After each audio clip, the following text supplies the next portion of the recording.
Hello, Madlang World. Gandang hapon. Ayan. First parcel natin from Lazada. Matry nga rin natin mag-parcel from Lazada. Para ma-check natin sino ang mas maganda pag-orderan, Lazada or Temo. Nakita kasi natin to sale.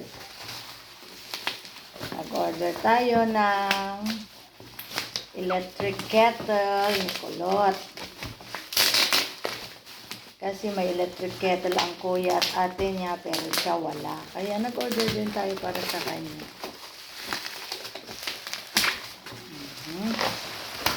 From Lazada with love. Okay lang, maganda siya. Scarlett product. See?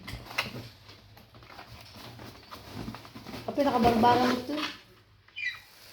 Nagyanan na nga ito nga, nakabarbaran. No. Nagyangat na same color. Dapat ka nagpili ako mag-empty color. Hindi ba, gini ate, tinagal na. Home. Yung kay ate is home ang tatak. Kay Kulot is Scarlett. Pero, bakit ang init? Siguro pinabayaan ng rider na na-expose sa init. Hindi na pinanunod nga baka maperdi tayo item mo. Before commissioning this device, please read the instruction. Please keep the instructions. The sales receipt, if possible, the carton with the inner packaging. The device is intended exclusively for private and not for commercial use. Yes. Device unsupervised switch of the device whenever you are not using it. It is only for matry nga natin madlang people kung okay ba naman or hindi. Lagyan muna natin ng water. Grabe yung rider. Next time rider sa mga nagde-deliver, ingat naman. Ang init Lagyan na muna natin ng tubig madlang people. Then i-testing na natin kung gumagana ba siya or not. Lagyan muna natin siya ng tubig para lumamig. Ito, yung makina niya, ang init-init din. Natatakot naman akong isaksak, baka Tapos sa mga riders, ingat. Iniwan siguro sa nabilad sa araw. Ang init, nakakatakot pang isa lang, madlang world. Second glass of water, punuan natin. Uy, bale mamintalo nga kasi ang laman niya, hindi pa siya napupuno, madlang world. Third glass. Bale talo nga kasi di kargaan naman ng ml dito. 2 liters ko na ako dito. Yan. Sara muna natin, then palamigin muna natin sandali, madlang people, bago natin isalang. Kasi nakakatakot Ang init pa niya. Pati yung makina niya, ang init. Grabe naman yung rider, pabaya. Hindi niya alam kung ano ang laman, hinayaan na lang ma-expose sa araw.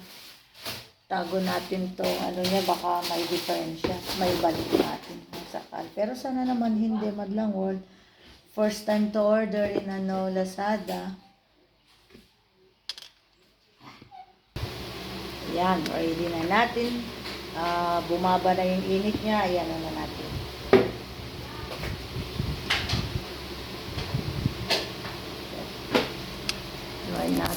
Try natin, madlang world. Naman siya. Yan, nakaupo na siya. Pinalamig lang natin kasi, konti kasi ang init kanina. Kapabayaan ng rider. Niwan sigurong na-expose sa araw, kaya ang init-init na. Di pa naisasalang, uminit na.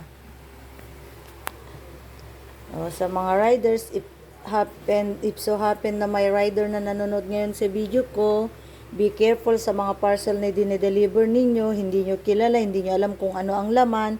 Kaya katulad nito, baka electric gadget siya. Be careful na one. Huwag nyo silang hayang ma-expose sa araw. Yan kanina ang init-init. 10 minuto nang nakakaraan, mainit pa rin. Yan, linagyan ko na ng tubig kaya ano na, pero hindi pa rin nararamdaman mo pa rin yung medyo init niya. Pero at least, yan, matry natin. Ang sabi niya, turn to level 1. Umilaw ba siya? Let us see. Ayun, umilaw siya, madlang world. Umilaw si Scarlett. Scarlett ang water kettle ni Kulot para pagpainitan din niya ng panligo niya. Para tig-isa sila ng ate niya. Tingnan natin kung ilang minutos bago siya mag-boil. Okay naman so far. Wala naman sigurong problema kasi umilaw naman. Yun ang indicator na active siya, live siya. Ayun. Medyo may sound sa loob so kumukulo siya. Mga 5 minutes lang siguro. Ano na yan, mainit na yan. Pero again po, sa lahat ng riders, sa mga nagde-deliver ng parcel, kung sakali man may nanonood sa inyo, be careful naman sa mga dinedeliver nyong item. Hindi nyo alam kung ano yung laman, kaya wag nyo silang hayaang ma-expose sa araw, mabilad sa araw. Ayan, may sounds na siya, kumukulo na siya. Ayan. Thank you, Lazada. First order ko sa isto. Order uli ako. Satisfied customer here, Lazada. Thank you very much.